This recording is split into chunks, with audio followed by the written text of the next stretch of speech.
Muy buenas a todos. En esta ocasión vamos a tener un invitado al canal.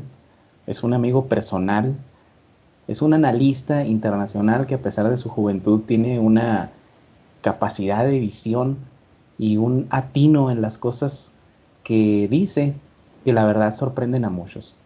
Adolfo, muchas gracias por estar acá. Adolfo Díaz Fernández.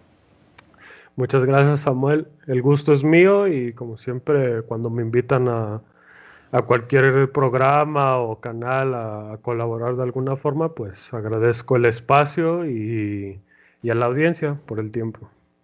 Créeme que el gusto es mío, mi amigo, porque es la primera vez que hacemos esto en el canal de YouTube de Revisionismo y Geopolítica y ya hemos hablado muchas ocasiones. A mí de entrada me sorprendió mucho algo que me dijiste en el 2019, en enero de 2019 más o menos, cuando recién empezó lo de la pandemia. Yo venía llegando de un viaje hacia México, estaba llegando a Bolivia, ¿no? Y recuerdo muy bien que en aquella ocasión me dijiste que fuera dando este año 2019 como perdido. Y realmente hace poco platicaba con unos amigos y dije, ¿qué atino tuvo Adolfo Díaz Fernández? De entrada decir eso, de entrada decir que me sorprendiste con eso y la verdad que no te equivocaste en nada. Eh, esta tarde me gustaría, Adolfo, que habláramos un poco sobre lo que está sucediendo en Estados Unidos, que es el tema que está en boga y que no solamente afecta a los Estados Unidos, sino que afecta pues a todo el mundo, como se está demostrando.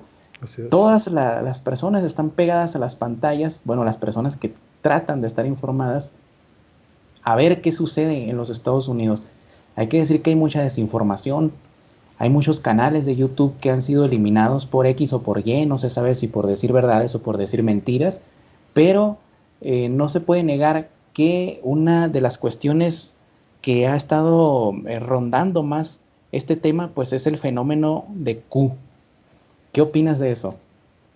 Bueno, la cuestión con Q es muy complicada porque pese a que yo tengo amigos que están muy metidos en eso de este lema que tiene este movimiento, este grupo, no sé cómo llamarlo exactamente, de que hay un plan, de que confía en el plan, ¿no? Es, yo siento que es un poco de todo. Eh, Hay gente que dice que lo creó Trump para, para mover a la gente en Internet. Es posible, recordemos que tenía a Steve Bannon como asesor, ¿no? Como agente de propaganda prácticamente. Y luego están los que dicen que esto ya sí se me hace un poco descabellado, pero lo dejo a criterio de cada quien, que se refiere a un nivel que hay digamos, en el gobierno de Estados Unidos, que esto tengo entendido si es cierto, que es Q. El nivel Q se supone que es como el más alto que hay para poder acceder a información gubernamental que no está al alcance de todos. Y es cierto que este movimiento, algunas personas de ese movimiento, ha atinado con muchos análisis o previsiones de lo que va a ocurrir. Pero dicen, por ejemplo, aseguran fervientemente que el hijo, si no me equivoco, mayor de Kennedy, que murió en un accidente aéreo, eh, se dice que él está vivo, que él es el que está detrás de todo este movimiento, que él es el que tiene ese famoso acceso Q y que por eso tiene tanta información. Bueno, eso ya se me hace un poco descabellado, pero hay que admitir que esta idea de que hay un grupo, un sector del ejército, de la política de Estados Unidos, de las élites de Estados Unidos que están, digamos, confabulando o traicionando al sistema y difundiendo información en Internet ha tenido cierto efecto, al punto que mucha gente se ha dejado llevar por este mensaje de Q de confía en el plan. Y entonces, bajo esa visión, esa idea bastante romántica de que Trump es una especie de enviado divino para combatir al mal, pues ha tenido, como decimos en México, su pegue, ¿no? Ha tenido su efecto en las redes sociales sobre todo. Y eso siento yo que, que nubla a veces el análisis de la gente y entonces creen que Trump va a derrotar a las élites. A mí personalmente ya no me cabe ninguna duda de que Trump efectivamente se opuso al plan de las élites. Pero de ahí a decir que les puede ganar en 4 años, ¿sí? Ya sea en los que tuvo de gobierno o en los que planeaba tener a partir de este año, me parece un poco demasiado optimista. ¿Por qué?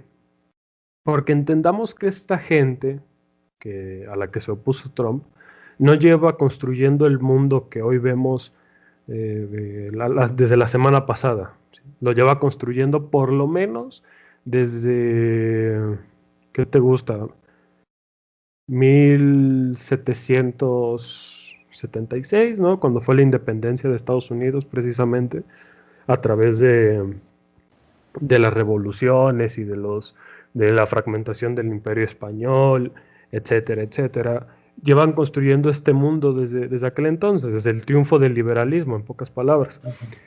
Y en estos 300 años, efectivamente lo han conseguido. Digo, en el siglo pasado y todavía en el XIX tuvieron varios obstáculos, ¿no? Juan Domingo Perón en la Argentina, Eliezer Gaitán en Colombia, si se gusta Francisco Franco en España, Evo Morales en Bolivia. Evo Morales. Es decir, sí han tenido algunos personajes, sí han habido algunos personajes que se opusieron en cierta medida o que les quitaron tiempo. Algunos, como precisamente el propio Evo Morales, pues eran demasiado tibios o no terminaban de encajar. Otros, como a Chávez, nadie sabe qué le pasó, si se murió de cáncer o lo envenenó Cuba o Estados Unidos, en fin, una serie de cosas. Pero al final del día la agenda de esta gente ha seguido adelante, ¿sí? Uh-huh. Entonces, me cuesta a mí creer, Sí. como pregona Q, que Trump les va a ganar. Uh-huh. Porque mucha gente dice, bueno, ya perdió las elecciones este año, no importa, para el 2024 va a volver a contender él o alguno de sus hijos o su hija, ¿sí? O cualquier otra persona de su entorno. Y bueno, si bien a lo mejor sí puede volver a contener, no les va a ganar. Yo personalmente lo que estoy viendo y lo veo con entre miedo y repulsión, es que todo lo que vienen planeando estas personas, transhumanismo, vamos a reducirlo a Agenda 2030, Uh-huh. se está cumpliendo. Sí. Pero ya fuera de la broma que hace rato hice, porque también soy un ser humano, por ahí una vez dijeron, Adolfo, a Samuel se le nota una pequeña sonrisa cuando lo están entrevistando. Obviamente, pues soy un ser humano y me gusta sonreír, soy muy risueño. Y fuera de la broma que hice de Evo Morales, que obviamente yo siempre te lo he dicho que se declara muy anti-imperialista, pero hace todo lo que el imperio Sí, requiere, ¿verdad? Pero bueno, has tocado varios temas, ¿no? El primero de todos, un nombre que quisiera que, que quedara zanjado. ¿Quién es? Steve Bannon, el asesor de campaña, de propaganda más bien, de Donald Trump. Tiene un programa en YouTube que se llama War Room Pandemic. sí. En YouTube lo pueden estar viendo. Es bueno el programa, ¿no? Pero es un asesor de campaña, ¿no? Es un propagandista. Ahora bien, también tocaste el tema de cómo en esta cuestión de Q se maneja mucho que John F. Kennedy Jr. está vivo, ¿no? Pero se han ido a... Mira, es que estas personas no son analistas, Adolfo. Estas No. personas que propagan estas falsas ideas son fanáticos, nada más. O sea, son personas que les gusta y los sigue mucha gente en YouTube y pues al final de cuentas cosas se mezclan con mentiras, tú sabes, ¿no? Dentro de la guerra psicológica, la mentira y la verdad pasan como iguales, ¿no?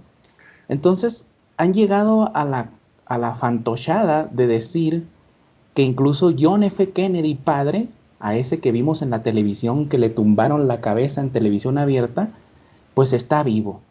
Y eso ya son cuestiones que rebasan el análisis para convertirse en simple propaganda como la de la CNN, como la de la Fox News y todas esas cadenas que una de las primicias y algo que yo sí creo firmemente en que ha destapado Donald Trump, creo que es uno de sus grandes herencias a la humanidad, es haber demostrado que en efecto las grandes cadenas de noticias son fakes, son mentiras, son propaganda.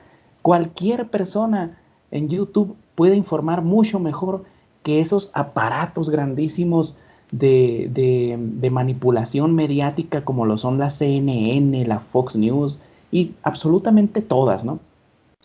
Que han demostrado que otra cosa, Donald Trump ha demostrado que en realidad la democracia en Estados Unidos nunca ha existido. Así es. ¿Cómo es posible que republicanos y demócratas se unan contra un presidente? Y si bien, quiero aclarar una cosa, yo te lo dije esto, ¿no? En Twitter. Eh, yo tampoco creo que haya un plan secreto de Q para salvar al mundo, pero si me equivoco voy a ser el primero en decir, en disculparme.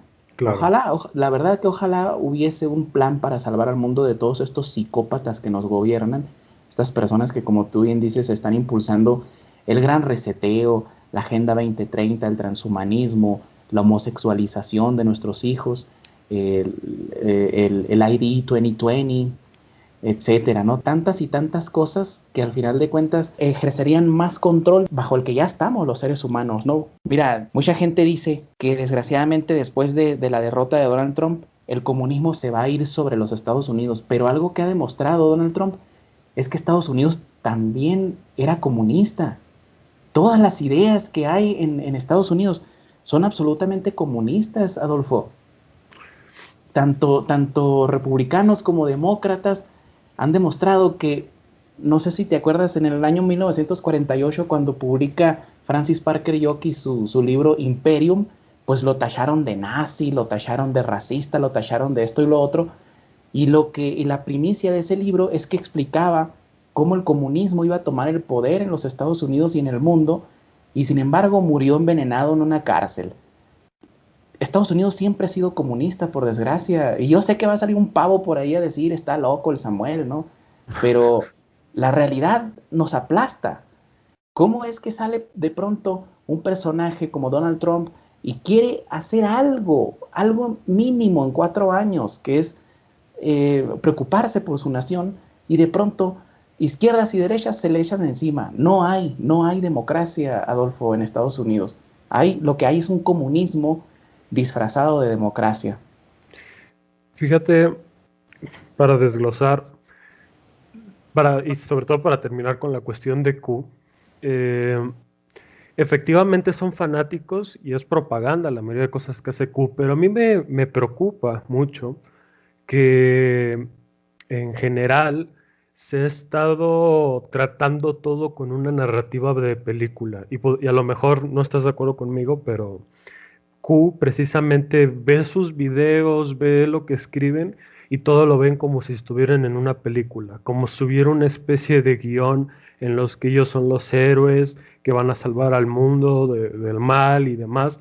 Y también del otro lado, ¿no? De los que están en contra de Trump, tienen este mismo guión de una película, de que Trump es un dictador, fascista, lo que quieras, comunista, todas las palabras que puedan, los adjetivos que puedan usarse. Y también con la cuestión de la pandemia se ha tratado el asunto como de película. Tú ves los anuncios que de repente, digo, yo ya no veo televisión, pero si por alguna razón de repente mi familia pone la televisión o algo, escucho los anuncios y te lo tratan así como de película, de descubrimos que ahora que estamos separados, estamos más unidos que nunca y tenemos que enfrentar esto, y a los gobernadores de las provincias, a los presidentes hablando del virus como si fuera algún villano de película de Marvel y que si te quedas en casa eres un héroe y todo esto. Y me preocupa mucho porque nubla precisamente la capacidad de análisis de la gente y la capacidad de discernir entre lo que está ocurriendo y lo que no. Sucedió en Seattle, creo que fue una situación muy, muy rara, muy precisamente de película, en el que tú sabes que en Seattle hay una aguja, que es una famosa que tiene como una cúpula hasta arriba que parece como nave, ¿no? Sí, Y en fin de año, pues obviamente con la situación y demás, pues no hubo festejos. Pero sin embargo, la televisión transmitió unas imágenes modificadas de la aguja de Seattle en donde se ven fuegos artificiales como si hubiera fiesta. Y justamente mientras está viéndose eso en la televisión, hay una persona grabando que tiene un departamento a unos 30, 50 metros de la aguja y dicen, no hay nadie, no hay fuegos artificiales, no hay gente, no hay música, no hay nada. ¿Qué qué está increíble. ocurriendo? Están, como ahorita estamos la mayoría encerrados por esta tontería y ya no tanto por miedo del bicho, como le dicen, sino porque se vuelve imposible a veces salir. Digo, antes pues no pasaba nada, pero ahora si por alguna razón se te olvidó el cubrebocas, híjole, para la gente eres un arma biológica Sí, andante. eres un En- asesino en potencia. Sí, y luego los ridículos que van solos en el carro ahorita está haciendo frío, pero cuando hacía un calor extremo, encerrados en el carro con el cubrebocas, no puede ser. Pero bueno, Eh, todo eso va a que, como leí alguna vez en un análisis, o lo escuché, la gente ya no es ni lo que cree, ni lo que le enseñaron, ni lo que adopta, ni nada por el estilo. La gente es lo que consume. Entonces, todo ha venido tomando una narrativa de película. Y la gente hasta te lo dice, es que esto se parece a algo que viene en una serie, es que esto se parece a una película, y efectivamente, ya nos lo habían dicho en Netflix que pasaría. Es lo sí, clásico, ¿no? sí, les hablas de lo que predijo, no sé, Huxley o Orwell, bueno, que yo creo que más que predecir, simplemente nos dijeron cuál era el manual. Ajá. Y te dicen, no, es que eso sale en una serie, ¿no? Y lo vi, en fin, la gente es eso ahora, la gente es lo que consume. Sí. Y tristemente eso ha afectado a la situación actual. Entonces, eh, también con lo del Capitolio, ¿no? Que básicamente, y ahorita lo que estamos viendo, si fuera una serie, sería la serie del fin del mundo, ¿no? Porque cada mes se va a acabar el mundo. Primero cuando empezó lo de la pandemia, luego que con la supuesta rebelión en Estados Unidos, y ahora con la situación esta de que Trump no quiere dejar el poder, que no sé qué, en fin. Y luego, respecto al apartado de la democracia en Estados Unidos, a mí hay algo que me causa risa. Los, los demócratas y toda la gente que está contra Trump han venido diciendo que esto que sucedió en el Capitolio, que entrara la gente y demás, es de república bananera, de país de tercer mundo, de que no sé qué, de que eso no se debe hacer. Ahí publicó un disque genio de Venezuela, de que ni siquiera en mi país hacen esa clase de cosas la gente cuando se están tratando No lo asuntos hacen porque no pueden, importantes. porque Claro. ahí sí los van a masacrar, ¿no? Pero ahí me llama la atención porque durante 4 años, y todavía ahorita el Partido Demócrata y los traidores del Partido Republicano han venido atacando al presidente de la República de Estados Unidos, como se Ujú. hace en una república bananera. Con Black Lives Matter, Pri- con Antifa. Primero fue con lo de la trama rusa, Sí, que quedó descartada y no se pudo hacer el impeachment. Luego fue con lo de los impuestos de Donald Trump y lo han querido quitar a como del lugar del poder. Pero eso no es de República Bananera. El que la gente entre al Capitolio o a que se manifieste y que ponga una cruz gigante o el que no reconozca el resultado, eso sí es de República Bananera. Lo que hacemos nosotros, ¿no? Entonces ahí ese discurso de superioridad Sí, moral es muy, es que, es que muy estamos, nefasto. es que estamos viviendo, Adolfo, en la era de la posverdad. Sí, ¿Qué es la era de la posverdad? Es de la cuando ya mentira. sí, pues la realidad es construida a base de de mentiras directamente, ¿no?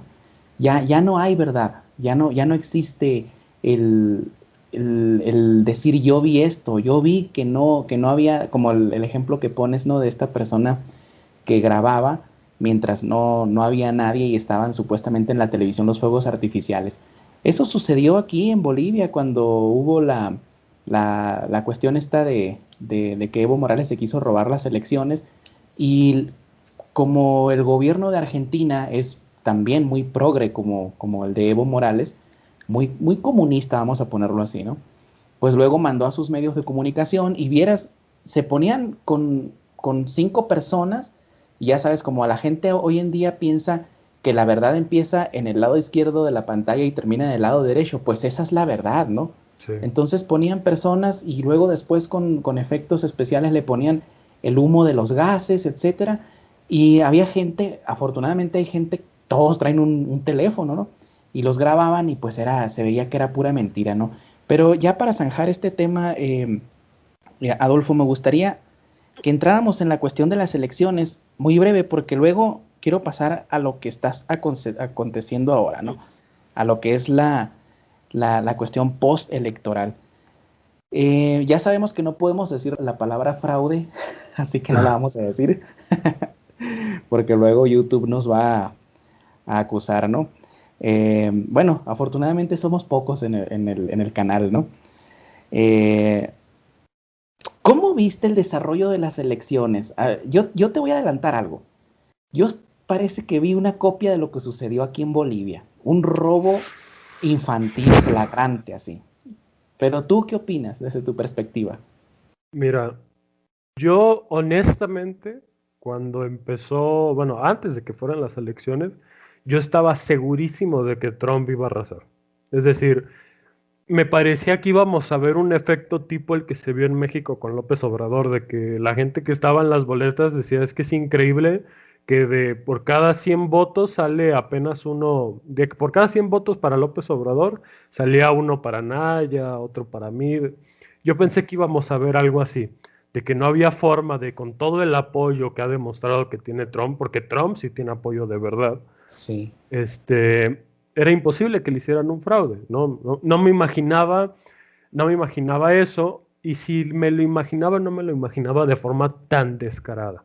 Porque como yo precisamente pues me dedico a esto del análisis, pues al igual que con las elecciones en México y con las elecciones intermedias que hubo en Estados Unidos en el 2018 también creo, eh, yo me quedé prácticamente desde la mañana que se empezó a organizar la elección, estuve viendo noticias todo el tiempo, videos de que la gente se estaba preparando para posibles protestas y demás, y me quedé como hasta las 4 de la mañana, 3:30 más o menos de la mañana, y se veía la situación equilibrada, es decir, Trump parecía que podía ganar, me acuerdo, porque estaba prácticamente en rojo todo el mapa.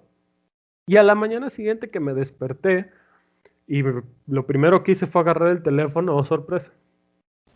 De repente Biden tenía, creo que algo así como 40 votos electorales más y estaba ganando en estados en los que no tenía nada que hacer.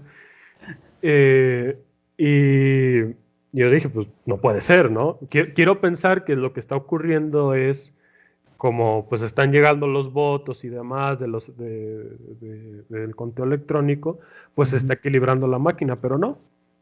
Entonces pasaron los días en esa situación de que te desvelabas porque no vaya a ser que le pusieran votos de más a Biden y, y pues bueno, pasó lo que todos sabemos, pero efectivamente fue muy, muy descarado. Es decir, Sí, en México estamos acostumbrados a los fraudes electorales. así es. 2006, en el año 2000, bueno, en el año 2000 ganó Fox, nos engañó, pero pues sí ganó Fox en el 94 y luego en el 88 y en fin, o sea, la historia de México, entre Es de comillas, fraude. democrática, es de fraudes.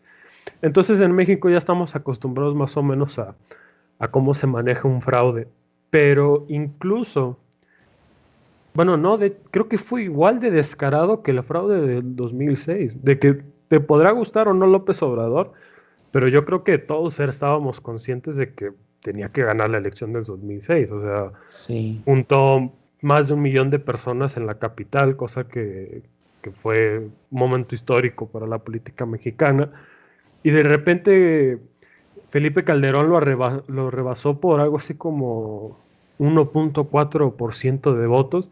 Eso fue demasiado descarado y obviamente la gente estaba exigiendo como tal, la gente le estaba gritando que querían putazos, ¿no? O sea, que querían Ujú. tomar el poder a la fuerza y López Obrador, bueno, tomó decisiones que a mí no me parecen, pero en fin. Sí. Es, Entonces, sí fue muy descarado porque primero se nota que hubo manipulación a través de las máquinas. Luego salió toda la información de estas máquinas de que tenían conexión en Alemania, en Argentina, que de una empresa acusaba a Chávez y que por alguna razón ahora está en manos de alguien que trabaja para George Soros. Fue descarado porque se vio cómo grababan en algunos centros de conteo que cerraban los centros, sacaban a la gente, no dejaban que se metieran los observadores republicanos y tapizaban las ventanas para que no se ujú. viera nada. En fin, fue bastante descarado y fue muy, muy vil, muy, como dices, muy infantil, pero eso demuestra, eso permitió dos cosas. Primero expuso a a los medios de comunicación, porque antes de que ocurriera lo que te dije, de que a las 4 de la mañana, el 4 de noviembre, aparecieron votos para Biden, cuando yo me fui a dormir, todos los medios de comunicación, con sus prostitutas ahí, tenían la cara larga de que ya perdimos, ¿no? O sea, ya otros 4 años de Trump y de repente a la mañana siguiente súper felices y que ya había ganado la democracia, eso los expuso, porque se nota que no fue algo que tenían planeado, que tuvieron que actuar por improvisación en el momento para evitar el triunfo de Trump. Y eso los expuso y expuso también a los políticos, porque luego salió Alberto Fernández, ¿no? A felicitar a Biden en cuanto se dio el supuesto resultado oficial. En fin, expuso a todo el mundo, pero sobre todo expuso que esta gente, las élites, vamos a decirle, se cansaron de fingir. Porque durante todos estos años es como que sí éramos conscientes de que estaban ahí, pero sabían guardar las apariencias, ¿no? Tenían la máscara de soy buena onda, no hago las cosas mal, ¿no? Por eso a la gente le cae bien Obama, porque simplemente es una sonrisa.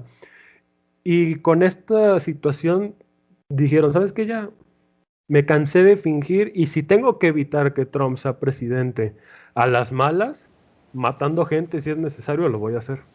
Se quitaron las máscaras. Exactamente, se cayeron las máscaras. Se cayeron las máscaras. Pero fíjate, bueno, ya nos diste tu opinión sobre las elecciones, ¿no?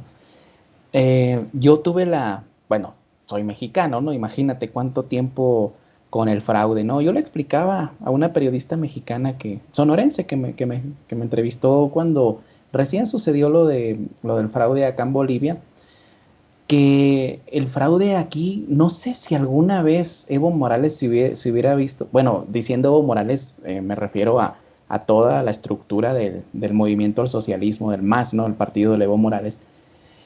No sé si alguna vez ellos se vieron la necesidad de hacer un fraude, pero la verdad que era como el vecinito, como el niño chiquito que va y te quiere robar los juguetes y te roba a discreción, ¿no? O sea, era algo, por eso lo digo infantil, Adolfo. En cambio, en México, imagínate, más de 70 años haciendo fraude, por parte del Partido Revolucionario Institucional, el PRI, pues ya tenían la maquinaria bien engrasadita, ¿no? O sea, hacían el fraude, pero no se notaba tanto, ¿no?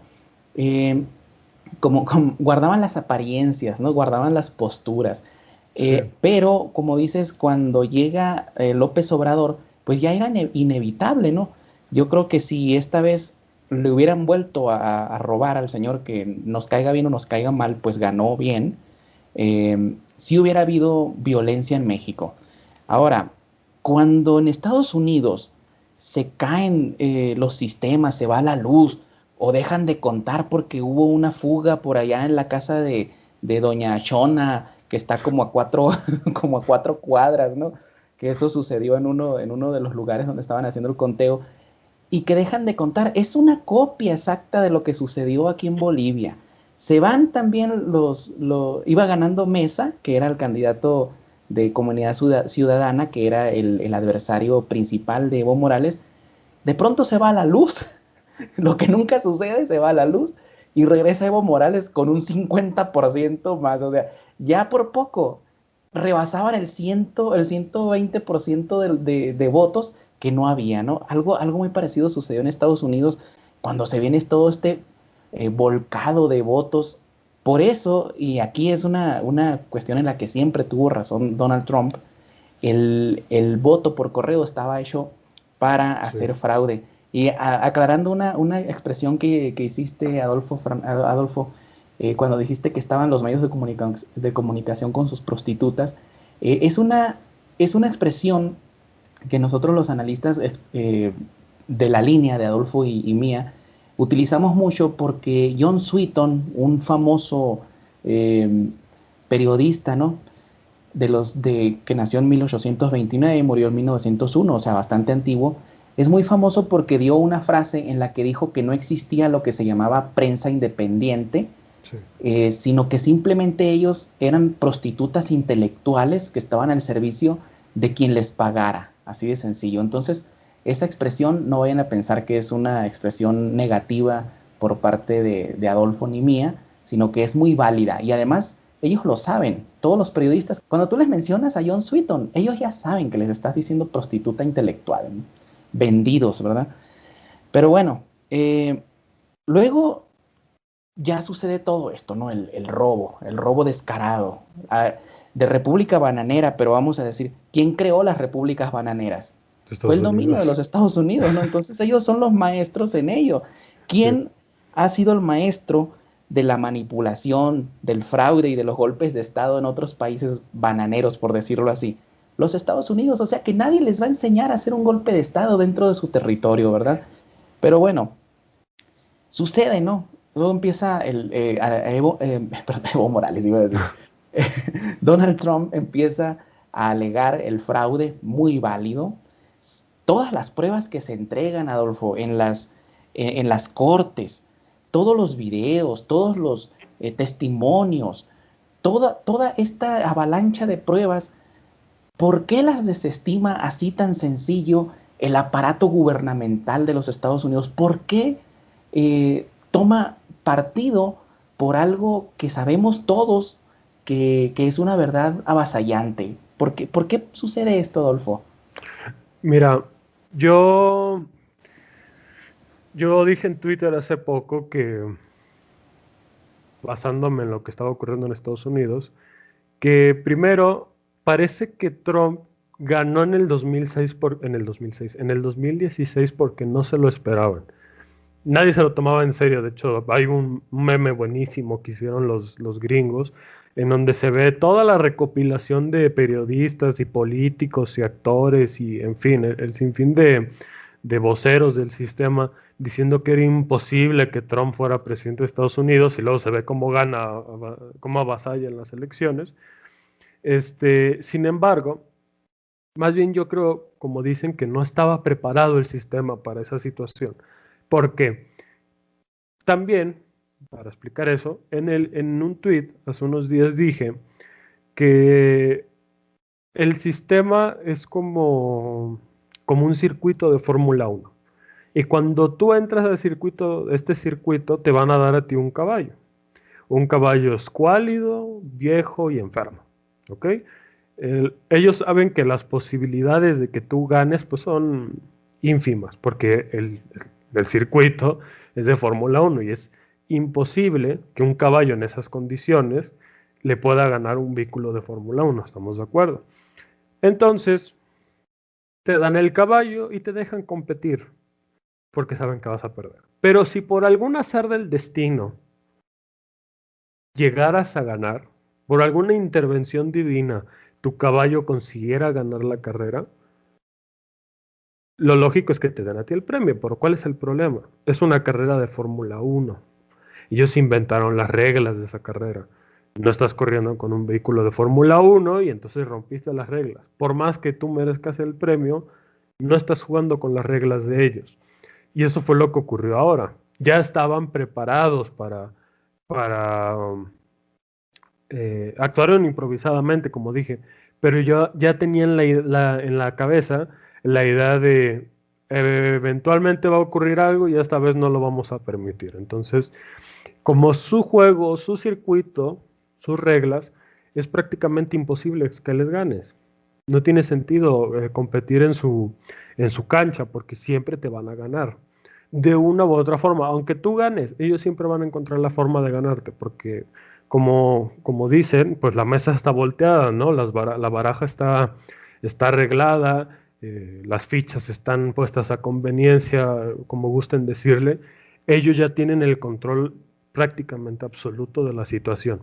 Entonces, por más pruebas que presente el equipo de Trump o que haya presentado, pues el sistema trabaja para otras personas. Y el sistema siempre se va a encontrar la manera de desestimar lo que considere necesario desestimar. Y de darle visto bueno a lo que considere necesario darle visto bueno. La situación con la trama rusa es el mejor ejemplo. No había ninguna prueba de la trama rusa, pero sin embargo eso sí lo aceptaron los jueces y los tribunales y sí y se permitieron casi que pudieran hacerle impeachment a Trump, pero sin embargo no había pruebas. Y ahora que Trump está presentando pruebas, pues le dicen que no. Esto va a colación de que no se puede ganar a esta gente en su juego. Y Trump lo acaba de demostrar. Si hay alguien jugando en ese juego, es por una de dos sopas. O porque saben que va a perder, o porque tiene un lugar en la mesa, porque tiene una forma de jugar. Y Trump, tú sabes, que nació en el seno prácticamente del poder de Estados Unidos, que es Nueva York, y creció en Nueva York y Boston y convivía con los grandes banqueros y los grandes empresarios. Es decir, Trump no es un outsider, como gusta decirle a la gente. Trump es alguien que nació por y para el poder, pero es alguien que no quiso alinearse con ciertas personas de ese sistema y pusieron todo el sistema en su contra. Y ahí está el resultado. Como dijo Juan Manuel de Prada, con las reglas del progresismo, el único que puede salir ganando es el progresismo.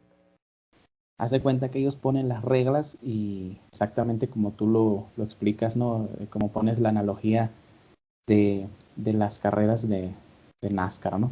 Fíjate que hay un detalle en la cuestión del Partido Demócrata. Como sabes bien, estoy escribiendo otro libro y casualmente pues estaba escribiendo sobre el Tammany Hall, que era un aparato político del Partido Demócrata. ¿Y cuál fue mi sorpresa? Pues que me doy cuenta que el Tammany Hall, que básicamente manejaba la política en Nueva York, pues estaba bajo el dominio de Frank Costello. Y los que no conozcan a Frank Costello, pues era un famoso gángster italo-estadounidense, muy amigo de todos, de las grandes figuras del crimen organizado como Charles Locky Luciano, Meyer Lansky, Baxi Siegel, Moe Dalitz, montón de personajes que se involucraban en la política directamente con el Partido Demócrata. O sea que cuando nosotros vemos actuar al Partido Demócrata de esa forma tan parecida a las mafias, ¿sí? De que amenaza, de que amedrenta gente, de que incluso ha llegado a asesinar personas, pues no es nada nuevo. Siempre ha sido así el Partido Demócrata, pero la diferencia que hoy en día se ha demostrado es que entre los demócratas y los republicanos no hay ninguna diferencia. Son solamente un aparato que sirve a un poder supranacional dentro de los Estados Unidos Así es. que está por encima de ellos. Y como tú dices, Donald Trump no se quiso alinear con ellos, tal vez tenía un proyecto nuevo, un proyecto que no les gustó a estas personas y por eso pues lo han sacado de la forma en la que lo han sacado y créeme que a mí yo cuando veo la propaganda negativa que le hacen a Donald Trump, me recuerda mucho la propaganda que se le hace a Adolf Hitler. Entonces me hace pensar mucho en la historia eso, ¿no? Pero bueno, no es tema por ahora ese, ¿no?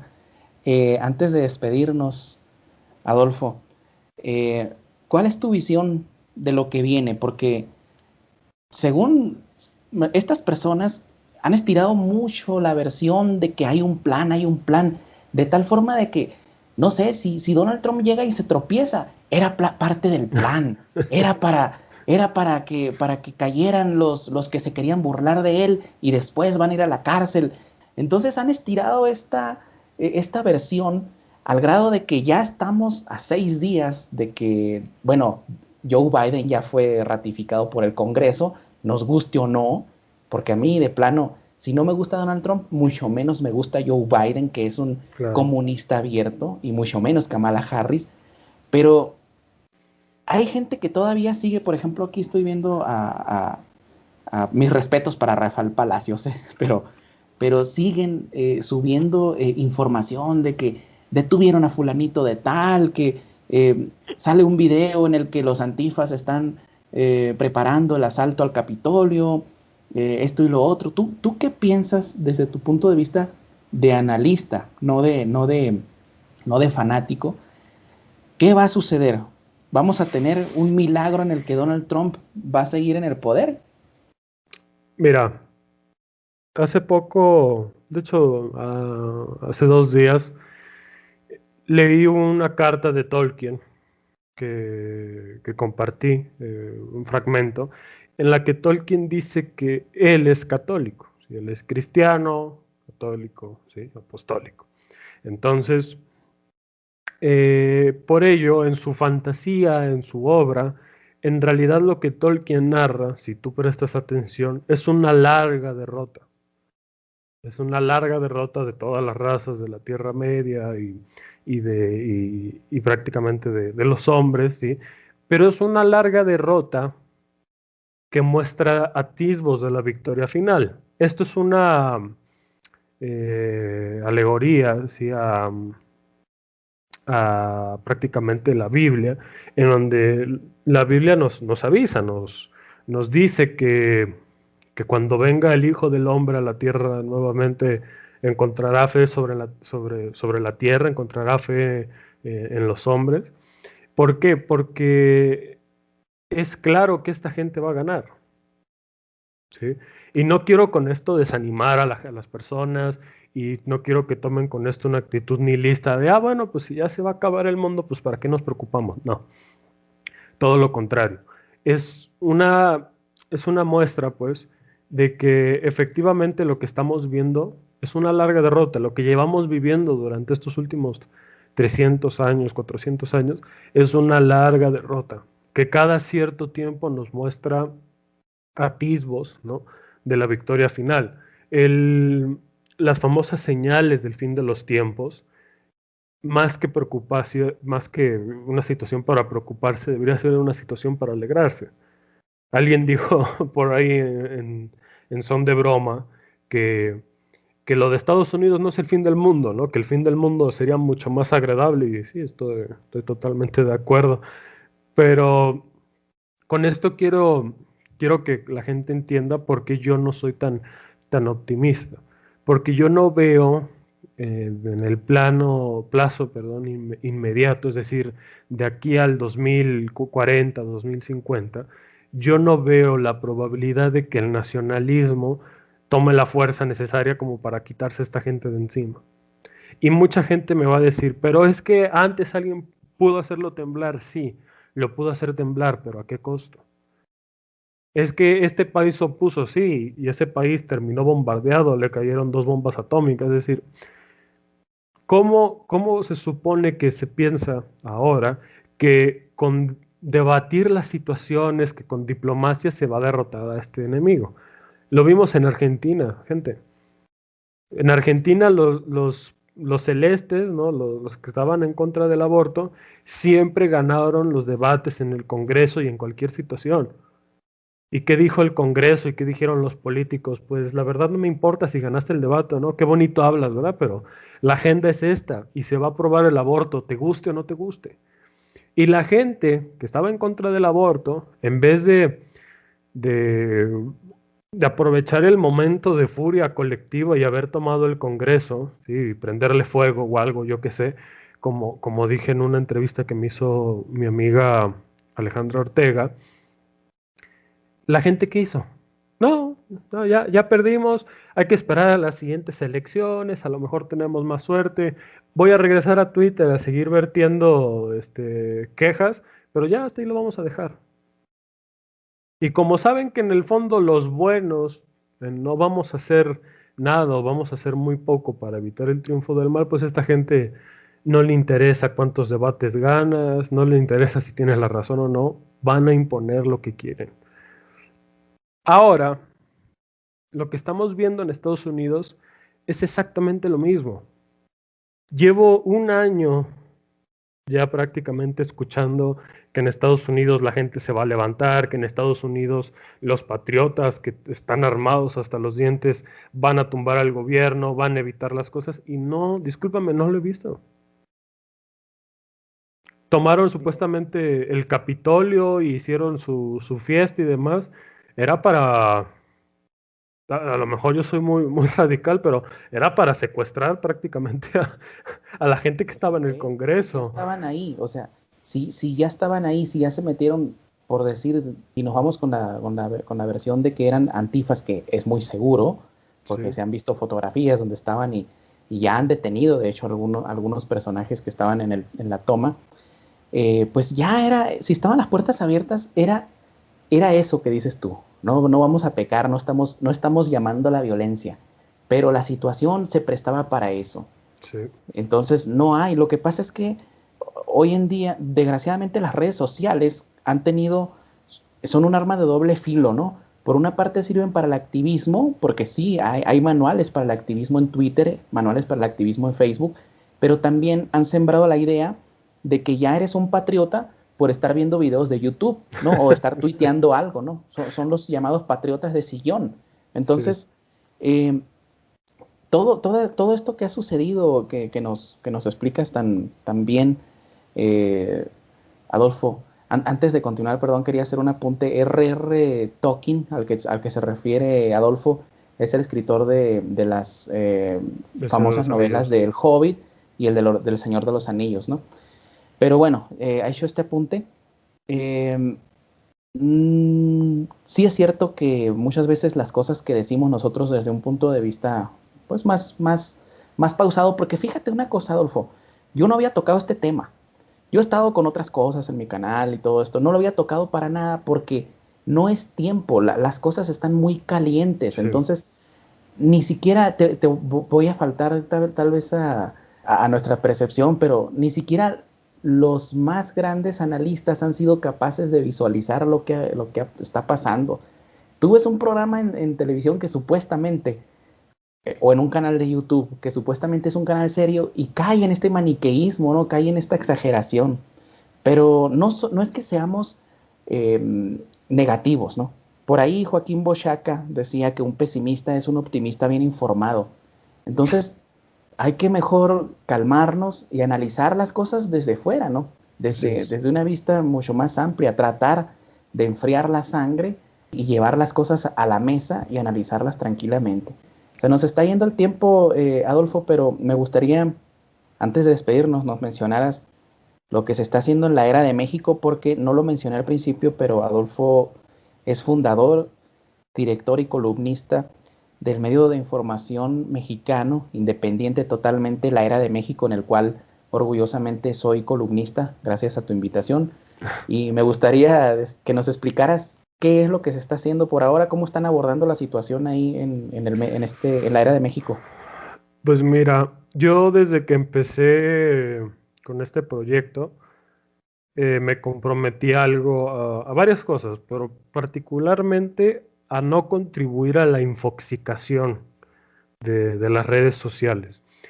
Ayer, sí, creo que fue ayer, precisamente leí a alguien decir que en la era del ruido, ¿no? En estos tiempos, donde todo es ruido sin sentido, sin armonía, sin forma, que simplemente es como entrar a un antro, ¿no? Y ponen reggaetón o algo y simplemente hay ruido a lo estúpido.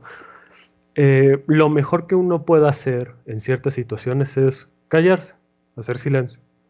Es lo más sano y lo más sabio, porque cuando tú comentas de todo y por todo y para todo, es muy probable que como estás hable y hable y hable, digas estupideces. ¿Conoces a esta clase de escritores que publican 5 libros, 10 libros al año? Mi pregunta es qué exactamente qué escribe, ¿no? Porque Salvador Borrego a veces publicaba 3 libros al año, pero si te fijas, esos libros a veces eran como resumen de otro libro o fragmentos de otro libro para hacerlos más pequeños, más fáciles de digerir. Pero esta gente, que es la razón por la que yo últimamente ya no escribo de forma tan seguida en la Era de México, eh, estos columnistas, estos analistas que a la semana publican 3 cosas analizando ciertos temas, no puedo entenderlo. ¿Por qué? Porque es un sistema industrial en el que la información, más que usarse, se consume. Entonces la gente se la pasa leyendo y viendo videos sin sentido y cree que con eso está informada. Y eso se llama infoxicación, porque llega un punto en el que tu cerebro, que no está diseñado para la cantidad de información que se maneja en Internet, como no está diseñado para eso, tu cerebro se cansa y empieza a rechazar la información. ¿Has visto esta gente que está con el teléfono en Facebook y qué está haciendo? Todo el día está nomás hacia abajo, hacia abajo, hacia abajo. Y no prestan atención a nada y no pueden centrarse en algo en específico. Esta idea de que somos multitarea y que no nos podemos concentrar en nada y Esa tenemos... idea, perdón que te interrumpa, esa idea de que somos multitarea en realidad es que somos multiimbéciles cuando hacemos eso de estar, como tú dices, noticia por noticia, subiendo, subiendo, cuando le das clic a algo y si no te convence en los primeros 3 segundos lo cambias, etcétera. Y me haces recordar, Adolfo, a una frase que viene en el libro Fahrenheit 451 de Ray Bradbury, en la que él decía, llénalos de noticias incombustibles, sentirán que la información los ahoga, pero creerán que están pensando, se creerán inteligentes, Sí, les parecerá que están pensando, tendrán una sensación de movimiento, pero sin moverse y serán felices. así Eso es. es en lo que hemos caído en la actualidad, Adolfo. No sé si quisieras agregar algo más para Sí, despedirnos.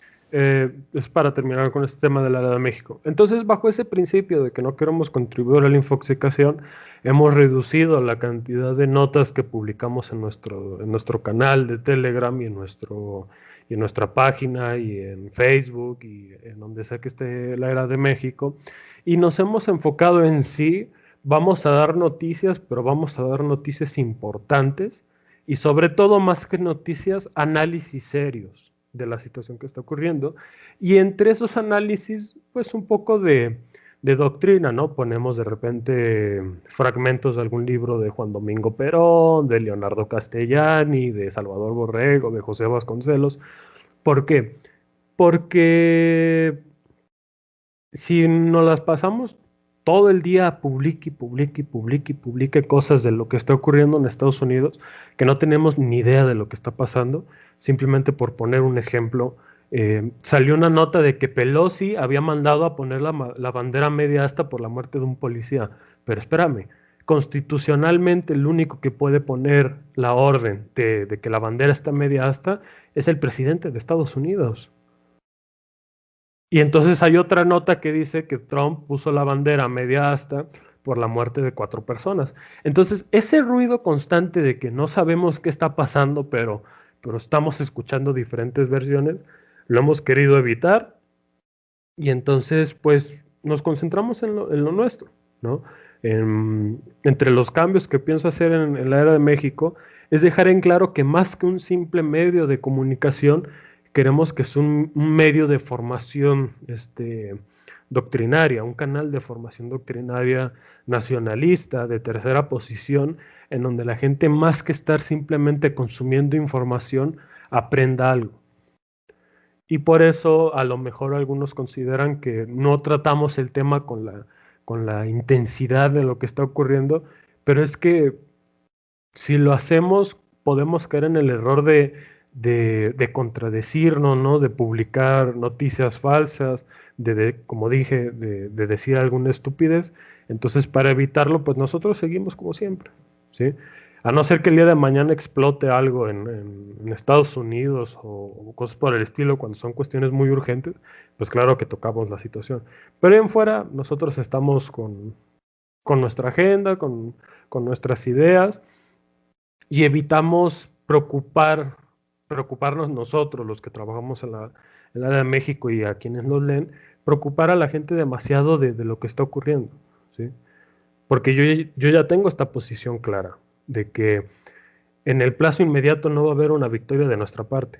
Y entonces vamos a dejar de hablar de una alternativa política o una oposición a tal o cual gobierno para comenzar a hablar de una resistencia. ¿Te acuerdas de cuando los alemanes ocupan Francia y Charles de Gaulle tiene que irse al exilio a convocar a los franceses a resistir? Que bueno, tú y yo somos revisionistas y sabemos cómo fue la situación en la Segunda Guerra Mundial, pero para bien o para mal, la situación era que Francia estaba ocupada. Por más que fuera por alguna causa mayor de los alemanes, estaba ocupada. Y los franceses estaban en su derecho de defenderse y de poner bombas y de sembrar la anarquía para recuperar su territorio. Ah, bueno, eso era la resistencia, ¿sí? Nuestros países hoy están ocupados por el enemigo. Entonces, no hablemos ya tanto de una oposición, sino de una resistencia. Por fin, después de tanto tiempo, entendí por qué Salbucci insiste constantemente en eso. De que el PCR no es la oposición, sino una resistencia. Porque, porque probablemente no vamos a estar en el Congreso o en una alcaldía o en una gobernatura y mucho menos a lo mejor en la presidencia. Pero podemos resistir, podemos hacer algo para, para hacer tiempo, ¿sí? Y que sea lo que tenga que ser. Si ya es el fin de los tiempos, como mucha gente asegura, pues bueno, que Dios nos encuentre resistiendo. Ojalá la resistencia tenga sus resultados. Y bueno, aclarar que esta charla que hemos tenido ha sido una charla informal, sin guión, pero creo que hemos tocado bastantes temas muy interesantes y a ver si luego podemos concertar otra charla para continuar con este tema, a lo mejor con el de la Agenda 2030, que Claro. también ese es un tema esencial que la gente tiene que saber ya, ¿verdad? Así es. Pues nos despedimos, Adolfo. Nos estaremos viendo en otra ocasión. Muchas gracias, Samuel. Muchas gracias a ti. Hasta luego.